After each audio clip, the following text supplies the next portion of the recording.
Bonjour à toutes, bonjour à tous. Nous avons vu le 8 avril au Volcan, Les Naufragés, une pièce d'Emmanuel Mérieux, d'après le roman Les Naufragés avec les clochards de Paris de Patrick de Clercq. Patrick de Clercq est psychanalyste et ethnologue. Il a suivi des clochards à Paris durant plus de 15 ans, partout dans les rues de Paris et puis au centre d'accueil et de soins hospitaliers de Nanterre, au SAMU social, et il a créé en 1986, dans le cadre de Médecins du Monde, la première consultation d'écoute destinée aux SDF en France. Et il raconte, dans un texte percutant, sans phare, l'ambiguïté de tous ces hommes écrasés qui se détournent du monde, soumis bien sûr à des addictions, l'alcoolisme, la violence, et il essaie de les comprendre. Et en fait, nous sommes conviés à une sorte de promenade philosophique aux limites de l'humain, grâce aux comédiens François Cottrell et Stéphane Balmino.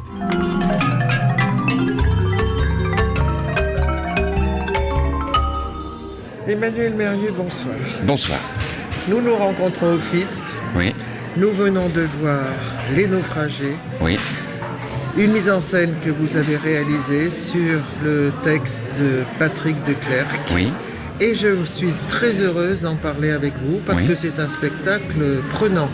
Je dirais peut-être sobre et puissant. J'aurais voulu par exemple savoir cette idée de décor magnifique que vous nous proposez. Il y a très longtemps qu'on n'a pas vu de si beaux décors et de décors si parlants, on va dire, significatifs sur scène. Cette épave que vous avez réalisée, qui dépasse un peu d'ailleurs dans la salle. Moi j'aime les beaux décors, ça fait partie pour moi des grands bonheurs de théâtre quand on en fabrique et je pense aussi pour les spectateurs qui nous font la confiance de venir nous voir, les beaux, les grands décors, c'est des grandes joies de théâtre. Donc ça c'est la première chose, j'en mets dans l'assiette, j'aime ça. Quand le rideau se lève, déjà c'est une façon de dire aux gens qui m'ont donné leur confiance, parce qu'ils auraient pu faire autre chose que de venir écouter mon histoire, ils auraient pu aller boire l'apéro, faire l'amour, jouer avec leurs enfants, en fait que des belles choses. Ils sont venus et c'est une façon de leur dire dès les premiers instants, je vous respecte, j'en ai mis dans l'assiette, j'en ai mis dans l'assiette. Ensuite, là, c'est l'histoire de Clodo à Paris, de quelqu'un qui part en immersion. Voilà. On aurait pu choisir des carreaux de métro parisien, on aurait pu le mettre dans un cadre plus... Voilà. Mais moi, au théâtre, j'ai besoin de féerie, j'ai besoin de merveilleux. J'ai besoin, même si je pars toujours de faits réels, documentaires, concrets, bruts, j'ai besoin d'une allégorie, j'ai besoin d'une métaphore, j'ai besoin d'un symbole, j'ai besoin de ça. Exactement. Oui. Et puis, cette idée est venue j'ai décidé que cet homme ne pouvait maintenant finir sa vie qu'au milieu d'épaves. Lui, il travaillait avec des épaves humaines. C'est ça, mais parce qu'il trouvait les épaves belles. Oui. Il trouve les épaves belles. Oui. Et moi, je trouve cette épave belle. Oui. Il y a cette phrase de Patrick de Clercq, l'auteur du texte original, qui dit aussi à propos de son livre Les Naufragés, j'ai voulu faire une sorte de monument à ces hommes fracassés, sans traces, sans histoire. Un monument qui leur ressemble un peu de travers. Et pour moi, c'est un monument. C'est comme un acte de triomphe, comme une pyramide de pharaon, mais c'est une façon d'honorer la mémoire de ceux qu'on évoque. Ces clochards, ces morts de froid, ces morts de faim. Il fallait quelque chose de monumental. C'est vrai. C'est mon monument pour eux. Et cette épave, qui est très belle, qui est la reproduction à l'identique d'une véritable épave, le premier grand voilier en métal, il s'est échoué sur les côtes de l'Oregon au début du XXe siècle, il s'appelle le Peter Ayredel. C'est une reproduction à l'identique de cette épave-là, parce que je la trouve magnifique et bouleversante, et que je voulais faire un spectacle pour parler de ces hommes qui n'ont droit à rien, ni dans leur vie, ni dans leur mort, les honorer d'un monument. Oui, alors évidemment vous la situez sur une sorte d'île déserte. On voit la mer entrer et sortir régulièrement. C'est très bien fait d'ailleurs, avec le détail du sable, de l'herbe, tous les petits détails de la vie sur cette île déserte. Et une île déserte où vous mettez votre comédien. Alors évidemment, j'ai beaucoup apprécié la sobriété justement, puisque finalement le décor dit presque tout, et le texte, c'est le texte qui prime. Ça, j'ai trouvé ça fort. Les mots priment, les mots agissent, les mots sont puissants. Après, ils sont dits par un interprète profondément humain et un artiste magnifique qui est François Cottrell, parce que les mots, il se laisse travailler par les mots. Il est lui-même profondément bouleversé par les mots qu'il dit, puisqu'il prend la mesure de ce qu'il est en train de dire. Donc c'est des mots dans une bouche humaine, c'est des mots dans un corps humain, c'est des mots ressentis, éprouvés. C'est les mots dans la bouche de François. Et je crois que ce sont des mots que l'on n'entend pas souvent. Parce que je me suis dit, mais c'est une gageure de vouloir nous parler à nous qui sommes quand même nantis dans notre confort, de nous parler crûment, comme ça, de cette misère humaine, dont il dit d'emblée qu'il l'a accompagné, mais qu'il n'a rien guéri, rien sauvé. Il s'est trouvé impuissant quand même. Donc c'est une gageure, c'est une sorte de défi de nous montrer ça, de nous faire entendre ça. Je comprends ce que vous dites. Pour moi, c'est une chose qui est très naturelle. C'est-à-dire que moi, par mon éducation, la vie que j'ai eue, c'est une chose très naturelle de parler de ça. C'est-à-dire moi, je suis dans mon monde quand je parle de ça, si vous voulez. C'est pas agressif, c'est pas... la violence est toujours là, mais je sais que c'est la vie, je sais que c'est le monde, je sais que c'est ma communauté, je sais qu'il y a tous ces oubliés, il y a tous ces martyrs, il y a tous ces frères et ces sœurs humaines qu'on laisse crever à nos portes, dans nos métros, dans nos rues. Donc c'est une chose qui est simple pour moi à aborder. Voilà, je ne l'ai pas vécu comme un défi politique ou artistique. Ah oui, d'accord. Ouais. Oui. Et en même temps, vous parlez à des ignorants. Donc on apprend beaucoup de choses. De même quand on lit le texte, moi j'avais lu le texte il y a plusieurs années, mais de l'entendre sur scène comme ça, dans une sorte de majesté partagée, ou d'émotion aussi. D'émotion, il y a beaucoup d'émotions. Pas tout le temps, mais... Sur un spectacle comme ça, s'il n'y a pas la compassion, s'il n'y a pas l'empathie, s'il n'y a pas la pitié, j'ai pas fait mon travail. Si je ne veux pas éprouver la pitié, l'amour du prochain et la compassion pour un être humain, un être vivant, dans ce martyr, dans cette douleur-là, alors j'aurais échoué. Si on ne va pas jusqu'à la larme, alors j'aurais échoué. Comment vous avez choisi le texte? Parce que le texte est plus long. Après, il y a un travail d'adaptation. Le travail d'adaptation, c'est pas un copier-coller, c'est pas ce qu'on appelle un montage, c'est un travail de resonorisation que j'ai fait avec mon acteur, François. Ça. Donc on rescénarise, on se refait un chemin personnel dans l'œuvre d'une autre. Oui, parce que j'ai remarqué aussi, il y a une évolution dans le texte, évidemment. On scénarise, c'est comme quand vous portez un roman au cinéma, c'est pareil, c'est mon travail. C'est ça, oui. Et cette image de l'île déserte qui est compréhensible pour l'épave, c'est un peu comme si votre comédien était lui-même le naufragé. Il est devenu naufragé, il a vécu au milieu des naufragés, et finalement il ne peut que... Il a fait naufrage avec eux. Et là où il trouve la paix, c'est là maintenant, là où il trouve la tranquillité, là où il trouve la douceur. Voilà, c'est là. Il ne peut plus vivre au milieu des hommes. Voilà, c'est ce que ça nous raconte en tout cas. Oui. Voilà. Oui. Je crois que c'est une grande leçon, quand même, pour nous. Moi, je ne donne pas de leçons parce que je suis un homme trop approximatif et médiocre et imparfait pour donner des leçons. J'essaie de partager mon émotion et sans faire de commentaires moraux. Mais si on peut à un moment donné, si le théâtre permet de se ressentir comme une seule et même communauté humaine, des frères, des sœurs humaines, et de partager ensemble cette compassion, cette pitié les uns pour les autres, alors je fais mon travail. Oui, et vous montrez, enfin le texte montre, mais aussi votre mise en scène, la fragilité de l'être humain. C'est la fragilité de l'être humain. Après, l'être humain, c'est un être vivant parmi des millions d'êtres vivants. C'est la fragilité du vivant dont il faut prendre soin. De manière générale, c'est la fragilité du vivant. Moi, je parle de mon espèce, que je suis un être humain. Oui. Donc, je parle des êtres humains. Mais au-delà des êtres humains, c'est la fragilité du vivant et le besoin impérieux, urgent, d'essayer de prendre soin de tout ce qui est vivant et de prendre la mesure de la fragilité de ce qui est vivant. Juste ça. La fragilité de tout ce qui est vivant. Et que chacun, on essaie de faire notre part, de protéger notre part de vivant. Oui, j'ai beaucoup aimé la phrase, je pense que c'est celle de Patrick Leclerc. Y a-t-il une vie avant la mort? Oui. Oui. J'ai cru que c'était la dernière d'ailleurs. Oui, mais non, c'est jamais. J'arrive pas à finir moi les spectacles. J'ai toujours des fins allongées. Oui, c'est Patrick qui termine son livre comme ça. Oui. Voilà. Oui. Hein? Oui. Oui, on est un peu sonné quand même après avoir vu ce spectacle. Parce que spectacle il y a. Mais donc, merci beaucoup. Merci. Merci. Vous faites apparaître Puck à la fin. Oui. C'est pas dans le texte, ça? Non. Si Puck, non. si, le fait qu'il le compare à Puck, c'est dans le texte. Le fait Oui, qu'il apparaisse à la fin, mais non. Qu'il apparaisse Oui, parce à la que fin. on a fait théâtre avec un roman et bien sûr, ici de Shakespeare.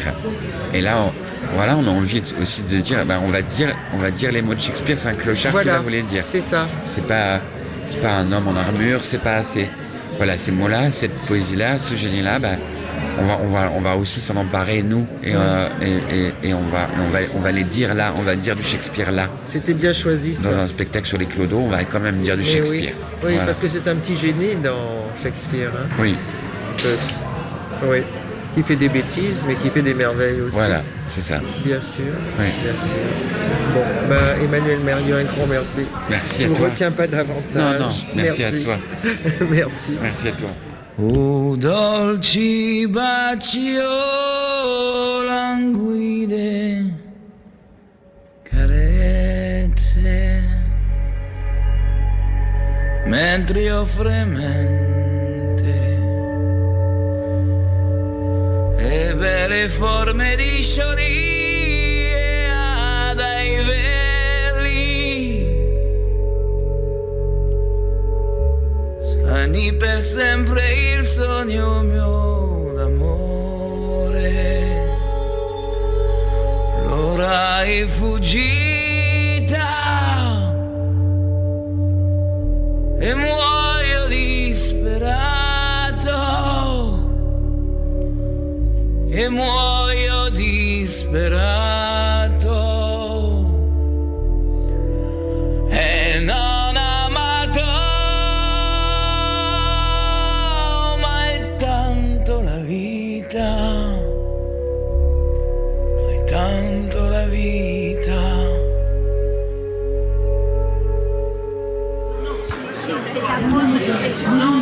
François Cottrell, bonsoir. Bonsoir. Alors, vous êtes l'acteur principal, le seul acteur, on va dire, peut-être. Non, on est deux. Vous êtes mais deux. disons que je porte l'essentiel du récit. Hein. Voilà, le récit des naufragés, Alors, faut peut-être pas adapté dévoiler de la fin, mais bon. Patrick Declercq. Voilà, tout à fait. Oui, une mise en scène d'Emmanuel Mérieux. Tout à fait. Donc, vous représentez une sorte de naufragé sur une île déserte. Oui, on a imaginé un peu ça. Quelle est la place de cette personne? Donc c'est un Patrick Declercq fantasmé, imaginé, en dehors du livre dont l'adaptation est issue. Oui. Au moment où on raconte ça au public, où est cette personne? Qu'est-ce qui lui est arrivé? Donc effectivement, le metteur en scène Emmanuel Mérieux a imaginé que, en quelque sorte, après avoir vécu tout ça, avec ce sentiment d'échec, il n'a pas réussi à les sauver. Oui, oui. Voilà. Oui. Il a le sentiment vraiment d'un échec lamentable.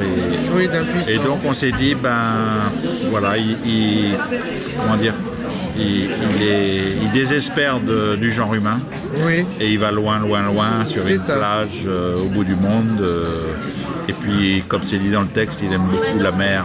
Voilà. Voilà, donc il va se réfugier un peu là, loin du genre humain, quoi. Oui. Voilà. Oui. Et puis, il y a des gens dans la salle, alors il va raconter son histoire, point barre, quoi. Oui, voilà, c'est ça. Mais alors, ce qui est extraordinaire, c'est que vous avez choisi le texte avec Emmanuel Mérieux. Alors, c'est une histoire un peu particulière et un peu magique. Oui, comment ça s'est passé? Quand le bouquin est sorti en 2001, je crois, oui. Moi j'avais reçu ça, comme beaucoup, tous ceux qui l'ont lu, comme un coup de poing dans le ventre. Moi aussi. Vous aussi, oui. C'est parfait. Ah oui, oui. Et là, il y a toujours une complicité entre les gens qui ont lu le bouquin en entier, parce que nous, on a gardé le côté récit. Voilà. Et puis on en a fait une adaptation. Mais il y a plein de choses dans ce bouquin. Et il le veut comme ça, d'ailleurs, Patrick. Oui. Et qu'est-ce que je voulais dire? Et donc, je m'étais dit, il faut faire un truc un jour avec ce bouquin, quoi. Ah oui. Et puis le temps a passé, et par ailleurs, je voulais absolument travailler avec Emmanuel Mérieux. Et j'ai eu l'occasion de faire un stage professionnel avec lui pour rencontrer sa façon de travailler. Et il a dit, amenez un bouquin qui n'est pas une pièce de théâtre, on va apprendre ensemble à l'adapter. Et j'ai amené Les Naufragés. Et tout est né de ça, c'était en 2015 je crois. Oui. Et voilà, donc le miracle c'est qu'on a fini par le faire ensemble, quoi. Oui, c'est ça, mais je Voilà. comprends mieux, parce qu'on a presque l'impression que les mots viennent de vous, que vous êtes Oui. de Clercq, voilà, disons-le bêtement. Ça fait C'est plaisir ça. d'entendre ça. Mais c'est vrai, comme humblement, si- c'est ce qu'on essaye de faire, mais c'est même pas calculé, quoi. C'est-à-dire que moi j'ai un rapport particulier à ce texte depuis le début, Oui, et j'ai participé donc à l'adaptation avec Emmanuel. Et donc il se passe ça, et c'est tant mieux, je pense. Et c'est vrai qu'il y a des gens qui disent, mais c'est vous, Patrick Leclerc? Bah oui, non. ah oui, quand même, on vous le dit Ouais, aussi. ouais. Oui. Ah ouais. Alors, voilà, parce que nous, on cherche tout simplement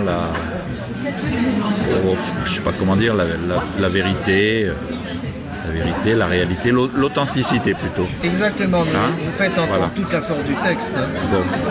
Bon, on essaye humblement. Oui, Emmanuel m'a guidé là-dessus et on se rejoint complètement là-dessus. De l'humilité, de la sincérité, et puis l'histoire est tellement forte, les personnages sont tellement forts que voilà, on essaye que ça passe auprès des spectateurs et ça se passe pas trop mal, je crois. oui. Donc voilà. Est-ce que vous avez eu des réactions dans le public, des réactions qui étaient peut-être révoltées ou Alors, choquées? bah, Vous voyez, parce ça- que les mots sont crus. Oui. Et évidemment, moi j'ai trouvé que c'était une belle leçon. Enfin, on apprenait des tas de choses parce qu'on ignore, souvent on ne veut pas voir. Enfin, bref. Oui. Oui.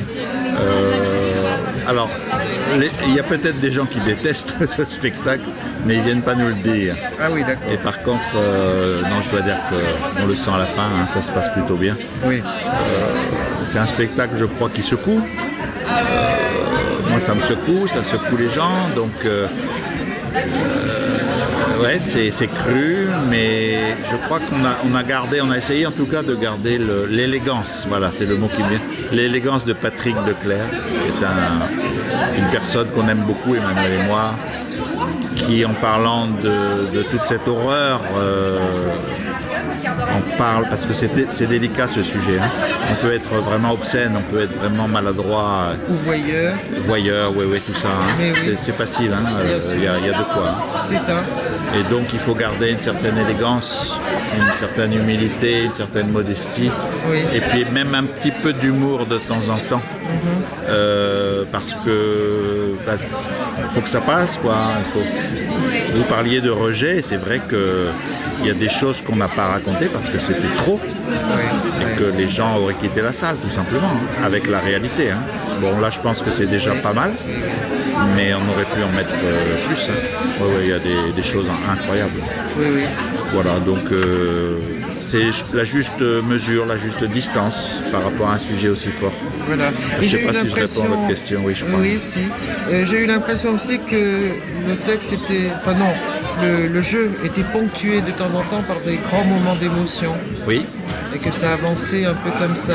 oui, alors j'en parlais avec une dame là tout à l'heure Oui, qui s'interrogeait aussi là-dessus. Alors, comment vous dire tout ça, c'est pas calculé, quoi. Hein, c'est-à-dire que, et c'est en ça que ce rôle, pour moi, c'est un cadeau, une merveille. mais oui. C'est ce qu'on cherche comme comédien. C'est un peu délicat à dire, mais on essaie de pas jouer, quoi. Hein, on essaie d'être le plus sincère possible. Et là, j'espère y arriver.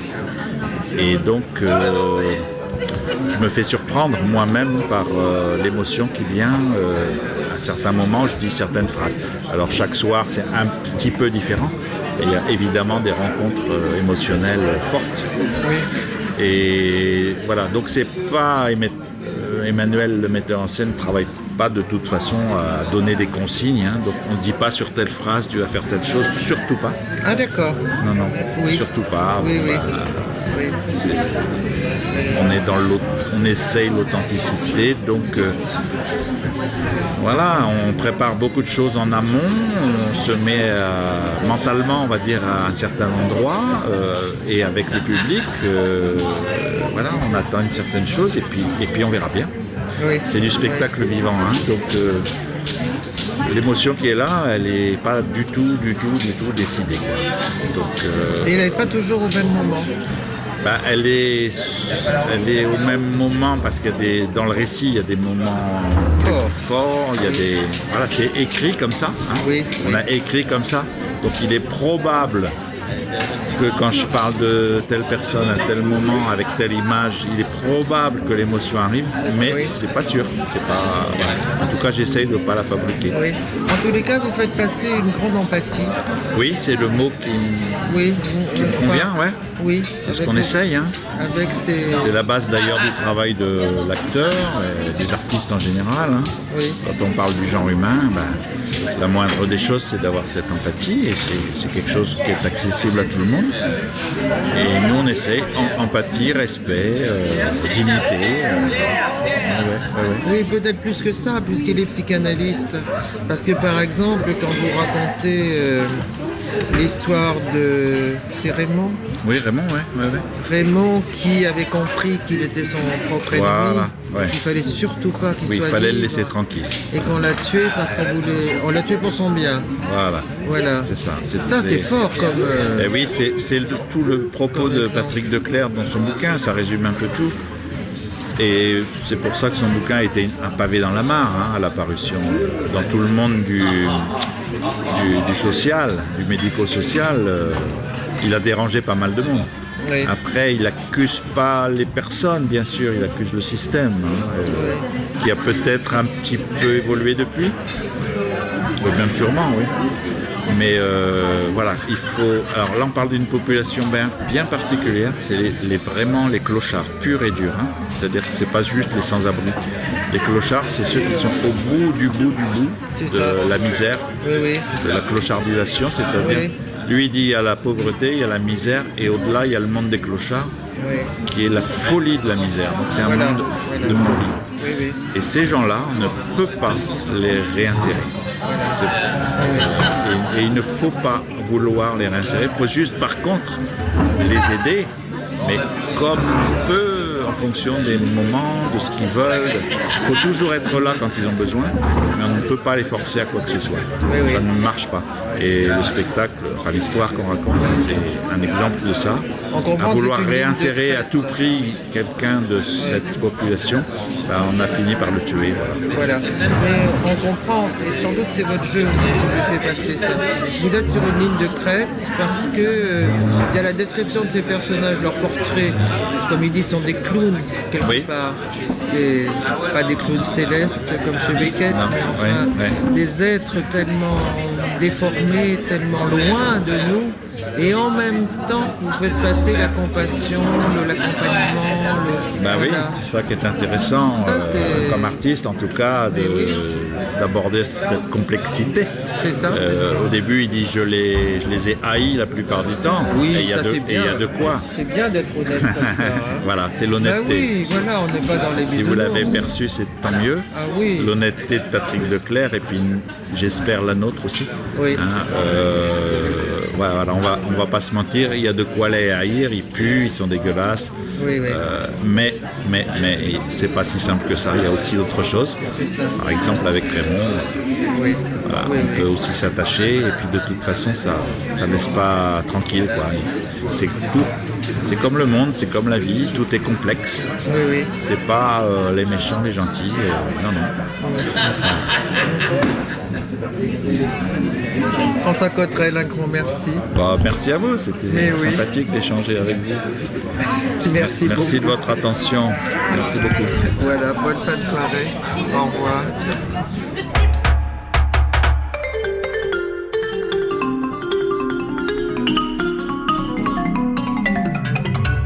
C'était Viva sur scène, une émission proposée par l'association Maison de la Culture du Havre dans le cadre de Viva Culture.